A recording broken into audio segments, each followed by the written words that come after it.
everyone that's joined us to get some perspectives from our panelists today on what was it like for them? How did they get prepared to be able to consider going to post-secondary? What did they struggle with? And how did they decide to take the step to go into post-secondary? And really, that's really the hope in our conversations today. And you'll notice, everyone, that there is a chat function that allows you to ask questions. There is a poll that allows you to see what kind of questions we're looking for. We're asking at this time, because we only have 45 minutes together, that if you have any questions, feel free to start jotting them down or throwing them onto the chat screen. And as a result, we'll hopefully have a great conversation in just a short 45 minutes. Thank you so much, everyone, once again for joining us.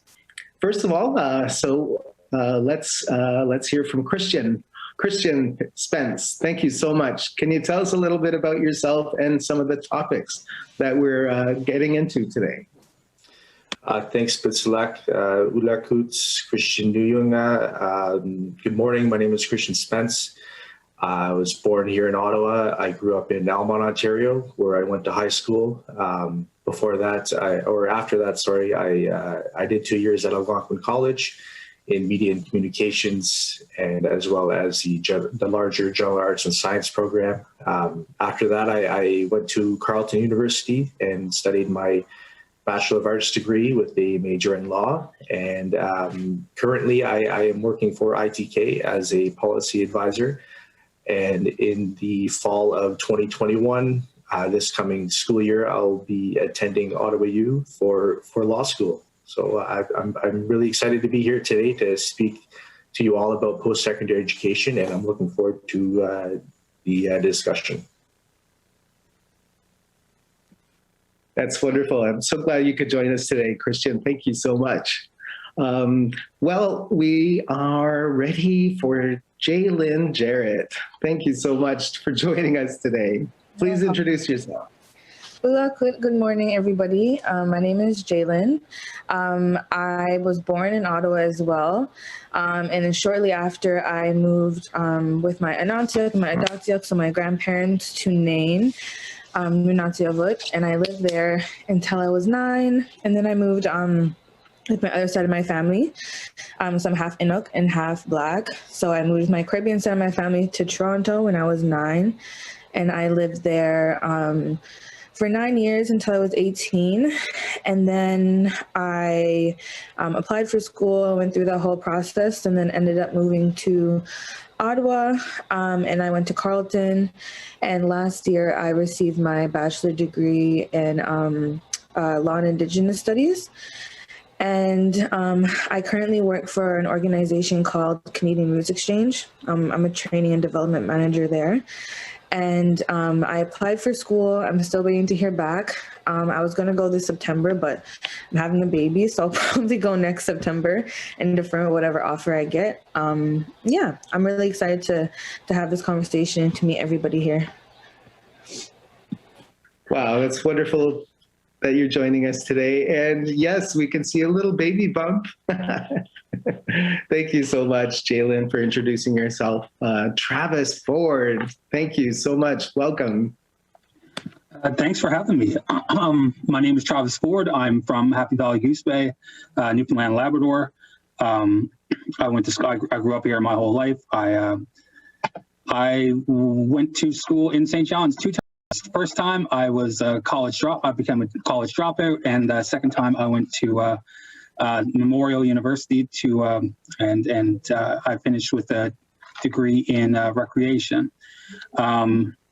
Since then, I went back to school as a mature student. That was an interesting way through university for sure. Since then, I've moved back home, and I'm working for the United States government now, where I am a health educator. Health educator, nice. And wow, 2 efforts at going to school, and the second time you got in and finished it up. That's wonderful, Travis. And I think that really kind of tells us a little bit about how students end up considering going to school. What are the challenges? And so this is real life. So thanks so much for sharing some of this stuff with everyone today. And I think there's a few key questions that we're looking to explore. How did you get prepared? What did you struggle with? And how did you decide to take the steps into going into post-secondary? And so maybe we can start with a round of conversations. And oh, it looks like we have Nooks Lindell. So hi, Nooks, thanks for joining us. Please welcome Tungasugit, and please introduce yourself. Hey, Matna. Yeah, I'm Keenan Nooks Lindell, Inuk from Arvet, Nunavut. I have quite unique, I guess, educational experiences. When first starting school, I was in Arvet, and then about the age of 7, we moved to Ottawa. So before that, I mainly spoke Inuktitut. I had a little bit of English. My dad's white, so but mainly it was Inuktitut. And then yeah, I did kind of went back and forth after that through elementary, middle school, and high school, going back and forth between Ottawa and Rankin Inlet and Arvet, and it was a good experience because it made me see the differences. Very, very, very, very different schools between Nunavut and Ottawa.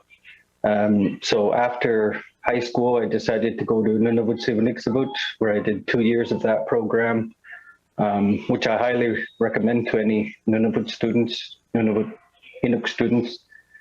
And then I took a break for a bit and did some work, did film production for about 4 years, where I wrote and produced the Kanawali series, Inuktitut comedy series. And after about 4 years of that, I went to college, Nunavut Arctic College, where I did got a certificate in environmental technology. And from there, I've been working in research and started my own apparel company, design company. And I'm currently living back in Update now with my family. Got a 5-year-old and waiting for baby number 2, which is coming any day now.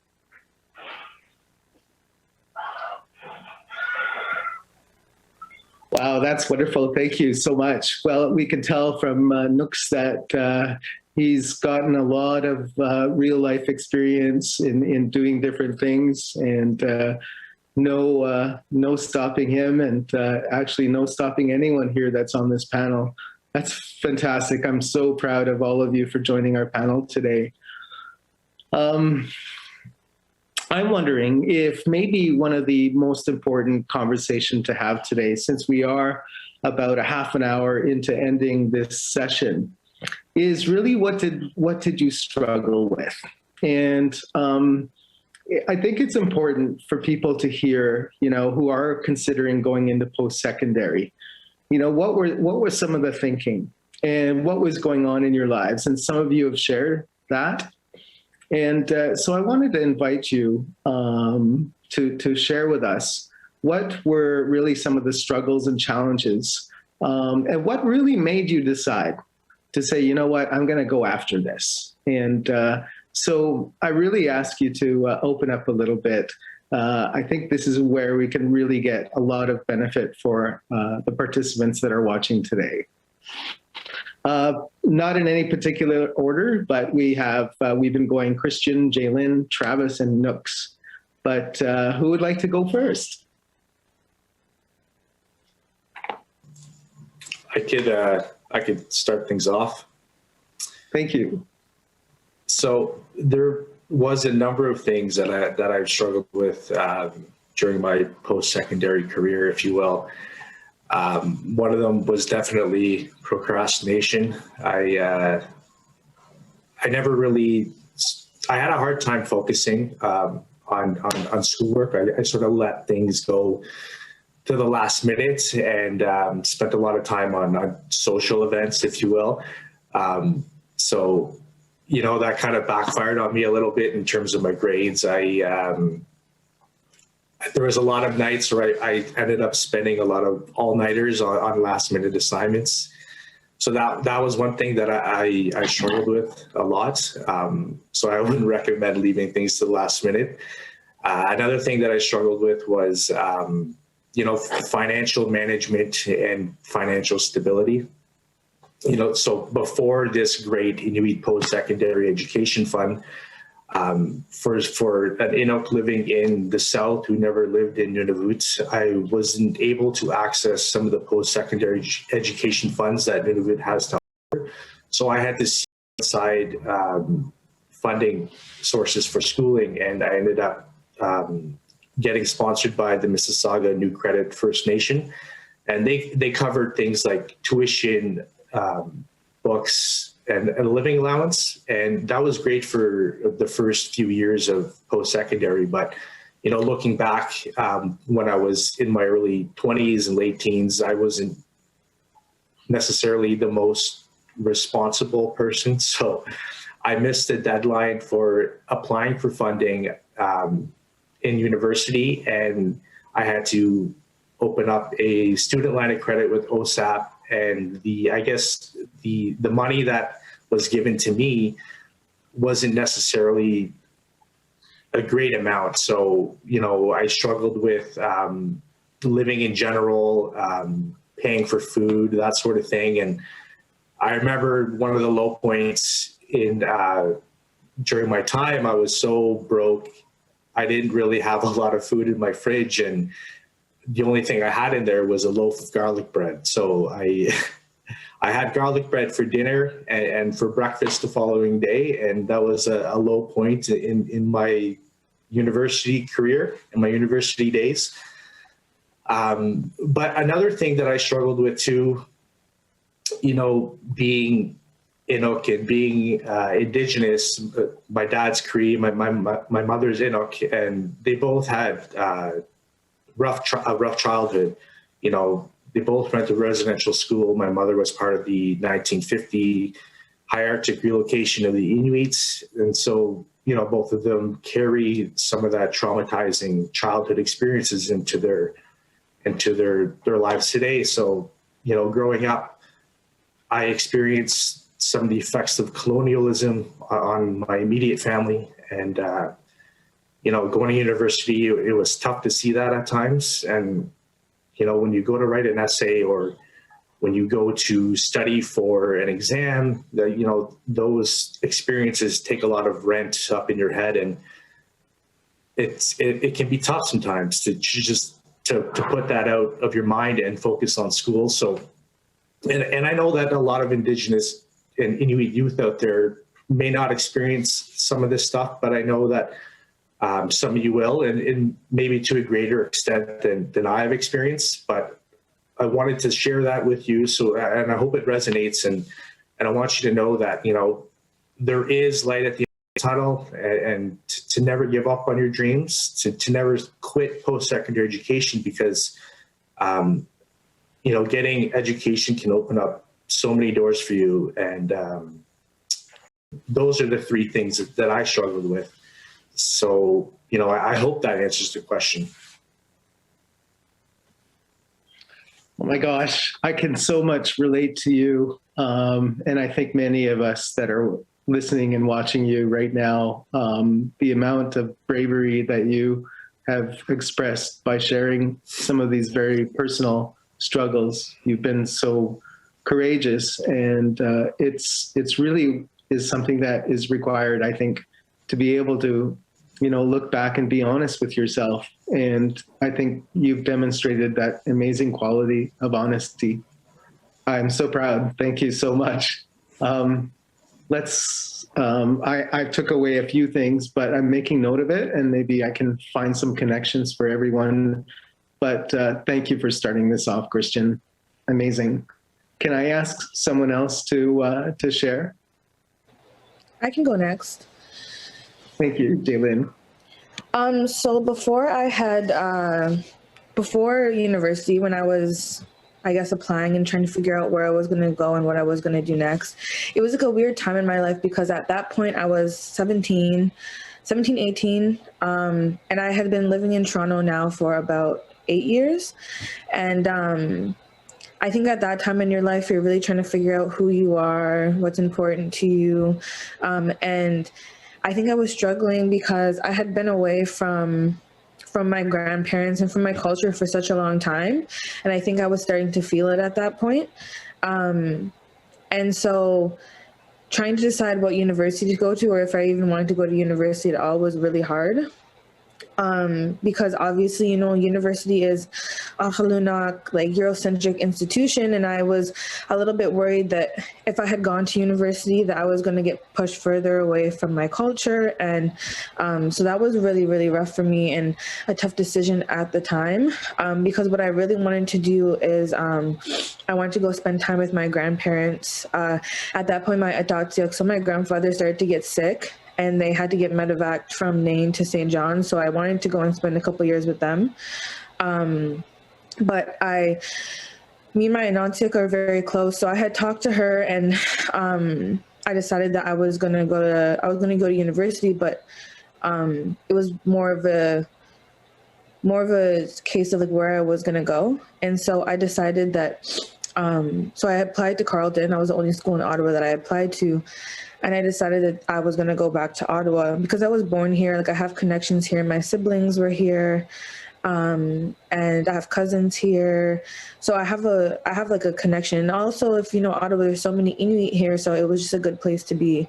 And so I came to Carleton, and I still struggled with the same things, like being away from culture. I think a lot of the times in universities, Inuit get lost in like pan-indigeneity.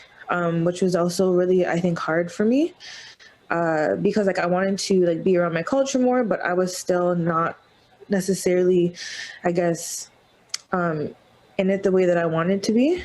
But I think with my first year university and even leading up to that, it was a crazy time. You know, you're all by yourself now, and I know a lot of people probably struggle with this, but I had a lot of family things going on, and I guess trying to figure out how to set boundaries with family and how to protect yourself in a way that, you know, you can still do your school and you can still do what you have to do while being, while not feeling alone. And I think that right when I came to university, I made sure that like I got a little community of people. So I think that was really important. But I definitely struggled in that whole process, like feeling really alone.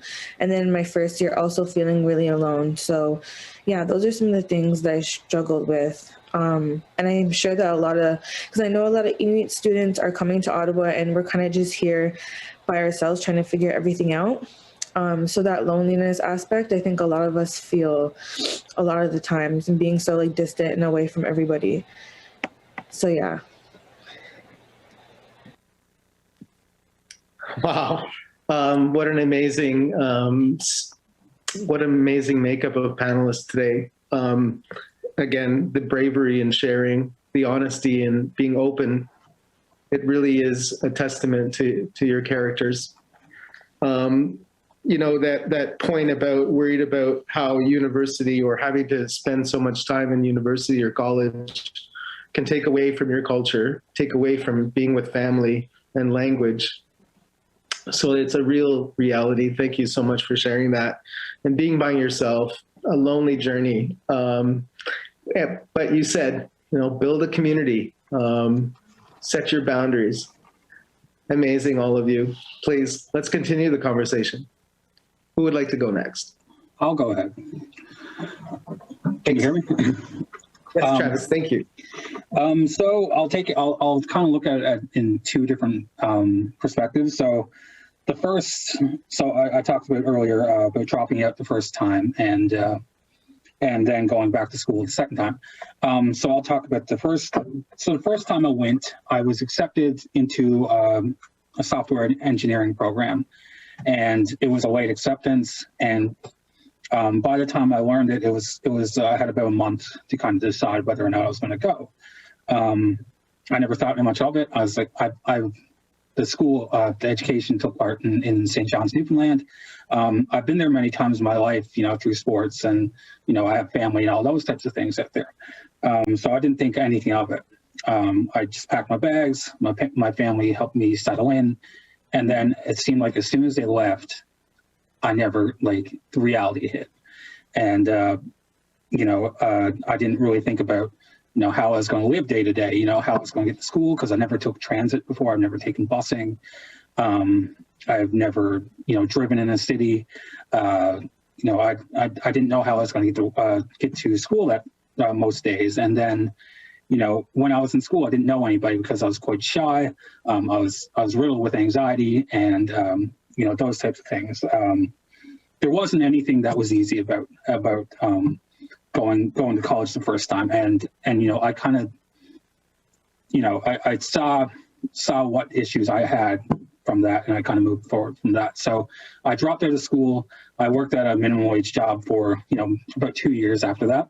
And then I went back to Memorial University, where I wanted to become a teacher. I wanted to become a phys ed teacher. I got accepted. I was very excited to be accepted. And, at this point I was ready for it, like emotionally, mentally, and all those types of things. But then as soon as I stepped into a classroom, the struggles really stepped in. The first thing I felt was like imposter syndrome, which is, the idea that you don't belong in a place that you're currently in. I felt like an old person, even though I was only 21 when I went into the class, and starting in my first year. Everybody around me was 19, and from 21 to 19, you feel like such a different person, but in reality, you're not really. So I felt that a lot. And the second time around, I felt the pressure from my family. Like I felt like they were worried that I was going to quit. I didn't think that they never said that, and they believed in me after talking to them years later. But, initially you're worried that am I going to let my parents down again? Or am I going to let my sister down? Or, those like my friends and family and all those types of things. So it was, it was more of a personal struggle. Like once I got into the classroom, things got easier. Besides presentations, presentations were never my strong suit when I was in university, but, I'm here today. So I think I've gotten a little better at it. Just thinking, I felt too old. I was worried that I was going to do it again, drop out and not succeed. I had this in my head that I was going to be a failure, and, it was hard to shake that off. And, it took about 3 years into my program in university, sorry, I'll back up a little bit. I went to become a phys ed teacher, and then I worked a couple summers with children, and I realized that I don't think I have the patience for this. This is a lot of work for 8 hours a day and 10 months a year.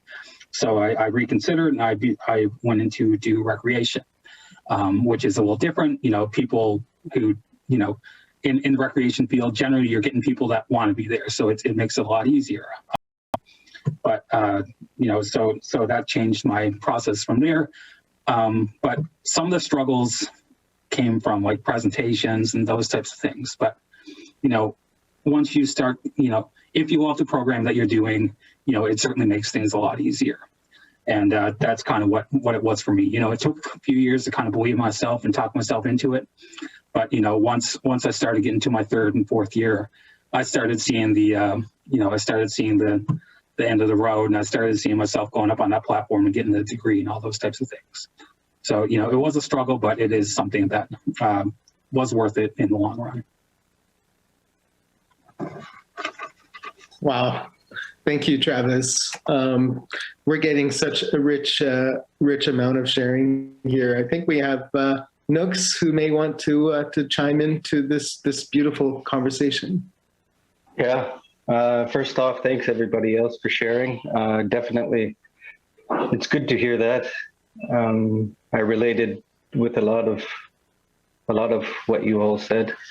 I think the thing I struggled with the most was probably at first and second year of Nunavut Sivuniksavut. Mainly alcohol. I had a pretty bad drinking problem, even before going to school. But then having fans and having the money, I definitely mismanaged the money, because every time we got paid, no matter what day it was, the first thing I bought was beer and tequila. So I really enjoyed what we learned at Nunavut Sivuniksavut. Kind of a contrast from your guys' experiences, where I really, like in Nunavut Sivuniksavut, we learn about Inuit history and the land claims negotiations. And then we're in a group of people, like about 20 people that are in the same situation, that they're right out of high school pretty much, and kind of living on their own for the first time. So you really have that family with the rest of your classmates. And I think unlike university, or what I presume university is like, I've taken a few courses and I've never done well, is that the instructors care. They know what situation you're in. They know you're going to struggle, and they're there to help. And so that's why I highly recommend Nunavut Sivuniksavut, is because there's so many things you're going through. And a lot of the stuff that we were learning was hard to learn, but at the same time, that's what kept bringing me back, because I was really interested in learning. Like, I didn't know about residential schools before Nunavut, before I went to NS. I didn't know my mom went to one, and my aunts and uncles. We learned none of that in high school, and I didn't really know much about the land claims.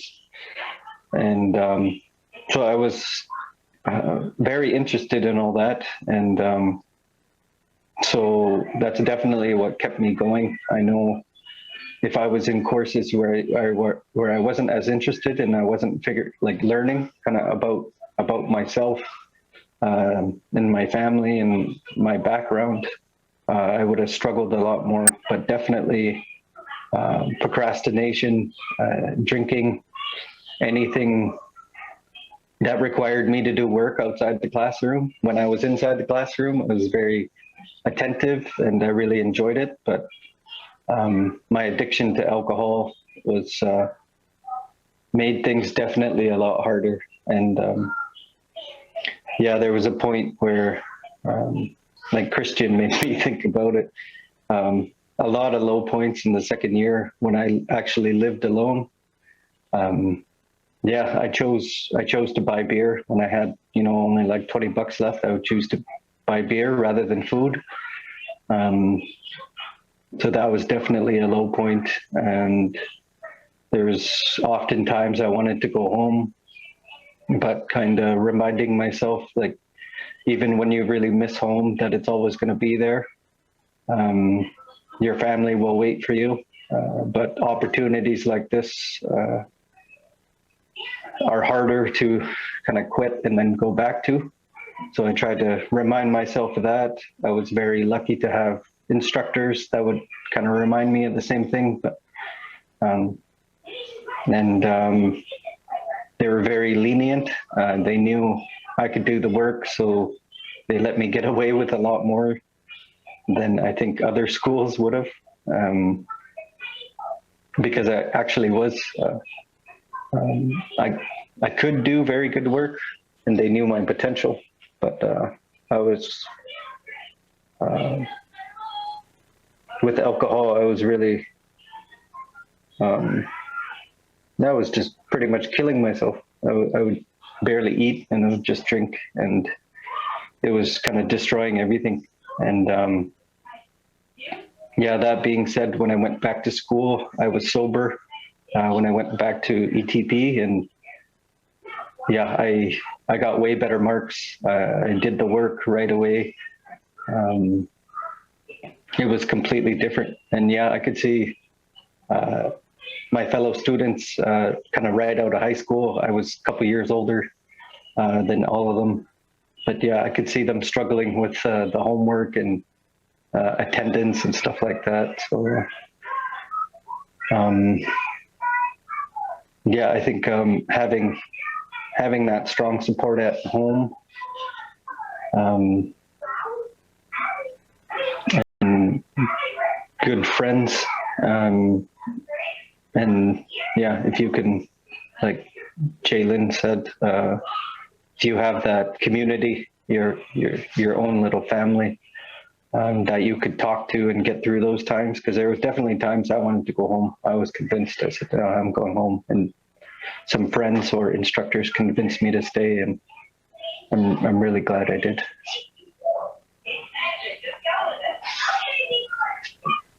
Powerful. Thank you so much. And Nooks, that's important messages for everyone, I think. And thank you everyone for sharing.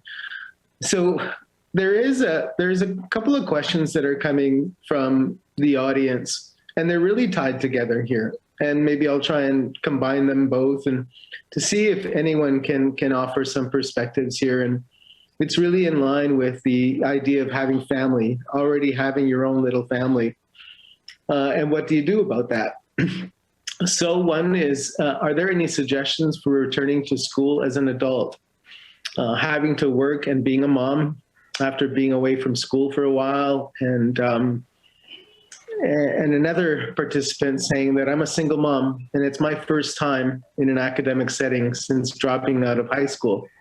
So the first year definitely being a challenge, especially this year or last year with COVID-19.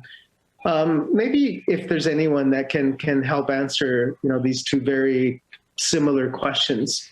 Having a young family, being a mom or even a parent or a dad. Can anyone share a little bit? I'll go ahead.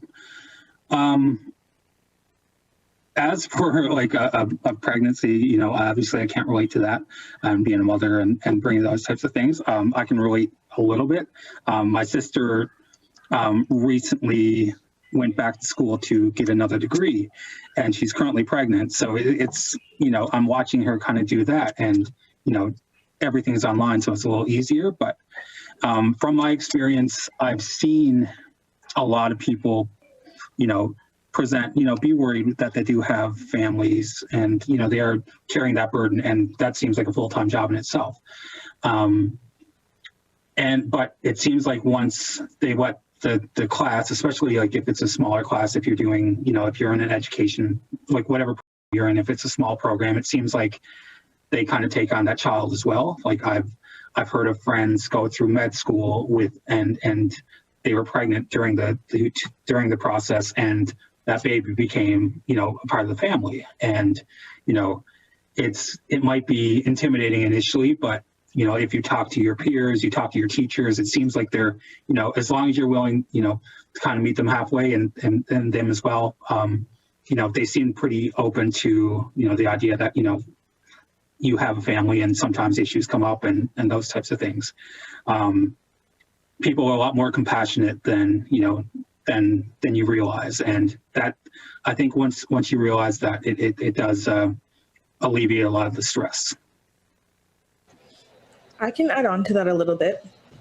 I just finished my degree, and I'm pregnant right now, so I'm due next week. And I just finished it, so it was a lot for me. But one thing that really, really, really helped was time management. And it sounds kind of cliche, but writing like all my things down in an agenda. Like I'm a visual person, so I need to see what I'm doing.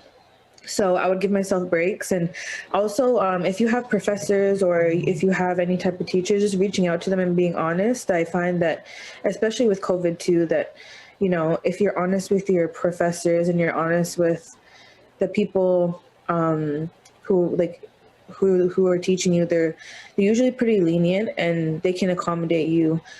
So don't be scared to do that. It's very rare that the professor is going to tell you no, especially, you know, if you're a single mom, and especially if you're pregnant, or if you're struggling. And also, like I said earlier, finding a community. If you have, you know, friends in the town that you're studying in, or family, and just finding like some support, because between, you know, school, cooking, cleaning, trying to look after family and all that, it can get really crazy. So having like one or two people who are really reliable, who will be there when you need them, I found has been really helpful for me. Thank you, Jalen. Is there anyone else that would like to take a couple of minutes and add on to this amazing question from the audience? There's a comment that came in from the chat box, and it's addressed to Nooks, and it's a comment to you. Thanks for sharing, Nooks. You're not alone in that. I struggled with alcohol and struggled with cultural shock big time. Even having just one person there for you makes a big difference. Thank you to the audience member who added that. Cool. Yeah. Well, everyone, please, if you wanted to add anything. No. I think it's something a lot of people deal with, especially coming from a town. Like a lot of places in Nunavut are still dry and don't have access to alcohol. So yeah, when you're getting paid to go to school and you get a pretty decent check twice a month, and everything seems so inexpensive, especially booze.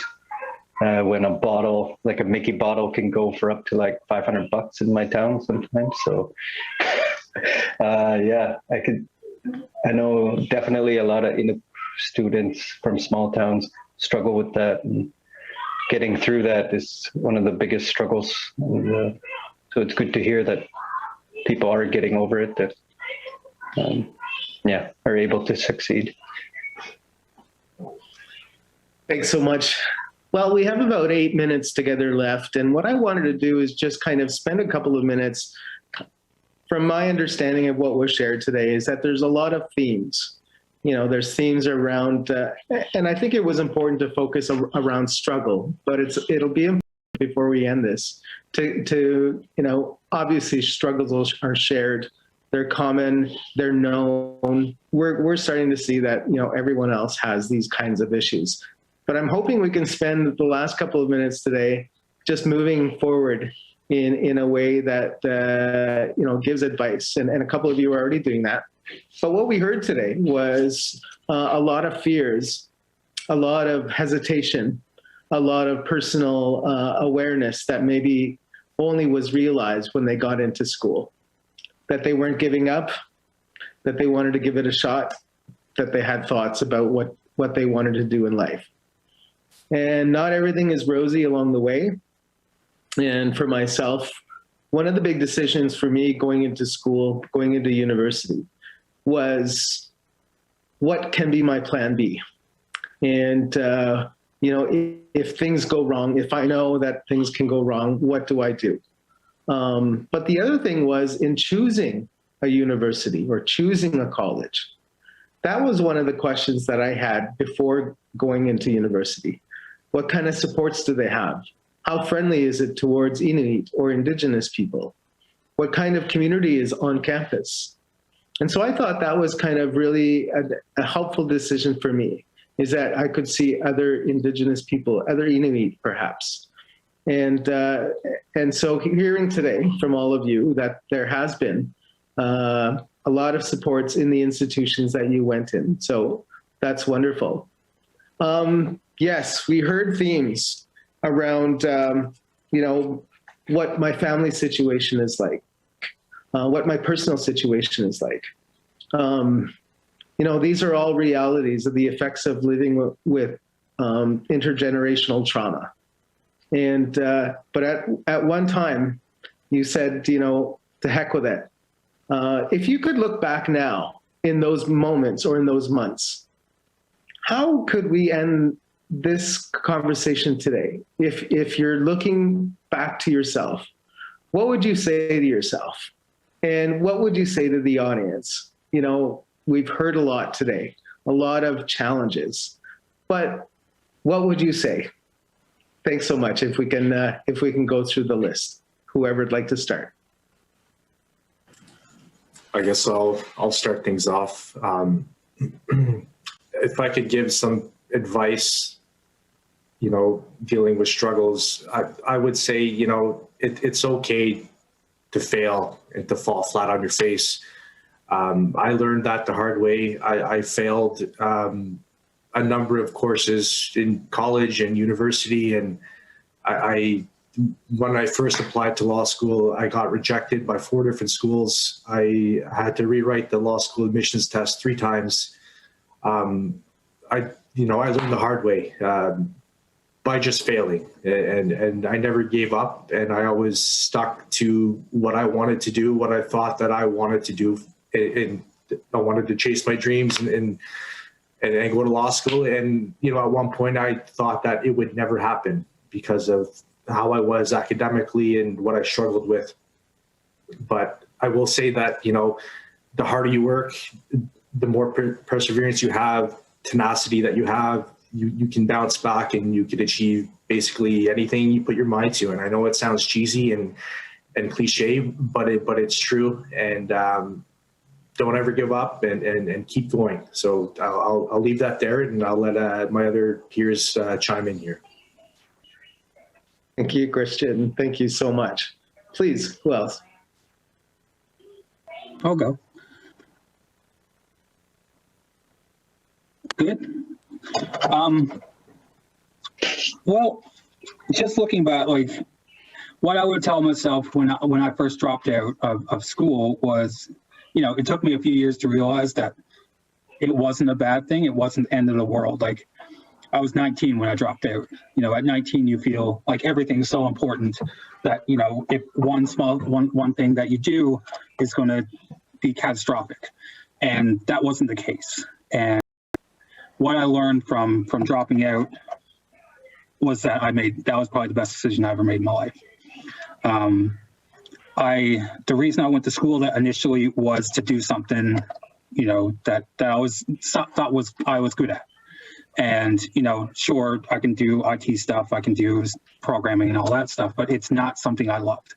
You know, it was, you know, once I got into the classroom, I did the work. I felt like, what am I doing? Like, this is nonsense. This is boring. I don't have any interest in doing this. Like, it's fun to do some things on the side or pick at computers and stuff like that, but to do this as a living, it wasn't for me. You know, in between from when I dropped out to when I went back, I thought about the things I really liked. And, you know, I've always been a person that's been active. You know, I've always had, you know, basketball is a big part of my life, and it still is to this day. And I wanted to make that a part of my life. So, you know, this is kind of where I went to the recreation stream. So, you know, what I would tell you is that, you know, don't fall for the money pits. You know, don't fall for something that you want to do. You know, you see that someone's doing really well.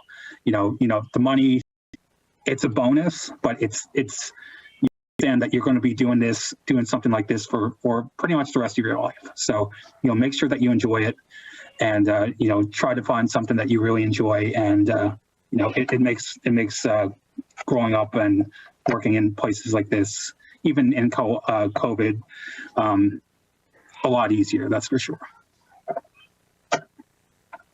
We're really ending with some amazing feedback for everyone.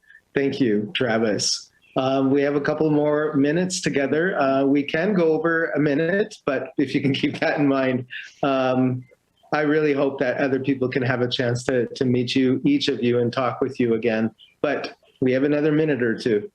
Who else? I can say something very quickly.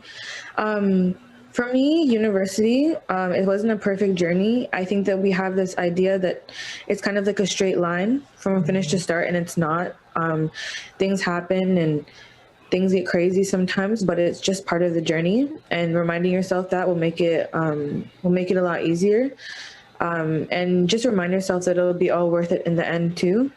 And reach out for help if you need it. Like when I was in school, I really struggled with depression a lot. And like I said, feeling lonely, and I never wanted to ask anybody for help. Cause I think it was almost like just like my ideas around mental health, but reach out for help, because on university campuses and colleges as well, there's lots of resources for Indigenous and Inuit students. And I think lastly, find purpose in your schooling. I think that's really important. Do something that you that drives you and that gives you passion.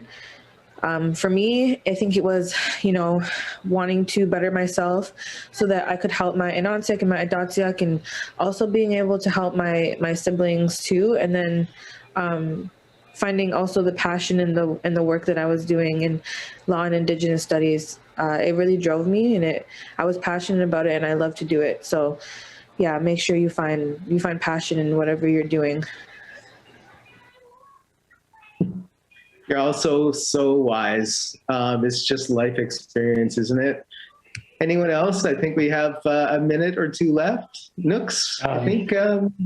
Yeah. Yeah, it's great to hear all of you. Man, after high school, I was lost. I had no clue what I wanted to do. I always knew about Nunavut Sivaniksavut, and I grew up like very privileged. A lot of support from my family, so I was never too worried about money. I know a lot of people aren't in that situation, so I was just really winging it. I thought I wanted to do radio broadcasting when I was in high school, but yeah, that's not what I was into after after a couple of months at NS, or even like a couple of weeks. I was glad I didn't go in that direction right away. So again, I'm going to plug Nunavut Sivaniksavut if you're a Nunavut student. If you really don't know what you're interested in, or even if you do, I think it's really great program to have, because these are things, unfortunately, we don't learn in high school, which we really should be, like the land claims agreement, Inuit history of colonization. And it can be, it's a good, like I said before, a lot of schools in Nunavut don't really prepare you for the amount of work you have to do in university or college. So it's a good experience to get used to living in the city, and used to a different kind of workload, because there is a lot of work that you have to do. And yeah, there's tons of support with instructors and students. Like I said, they're all in the same boat. They all want to go home at some point. And then you're learning all these things at the same time, and you're all Inuk. So yeah, I can't stress it enough. Just to give it a shot. Like in Nunavut, we're lucky to have fans, so that you have some, you'll be able to get paid to go to school, and there'll still be enough. You'll still be able to go on to post-secondary, either college or university after that, and they'll still be paid for. So I say it's worth it. And I was very lucky to be able to go to Nunavut Sivaniksavut. So yeah, if you have no clue, like me, what you wanted to do, it's a good place to start. Ladies and gentlemen, thank you so much for everything today. We're about 10 seconds away from ending this session. I want to thank Christian Spence, Jalen Jarrett, Travis Ford, and Keenan Nooks Lindell. Everyone, please watch out for these folks. They're amazing. Have a great day.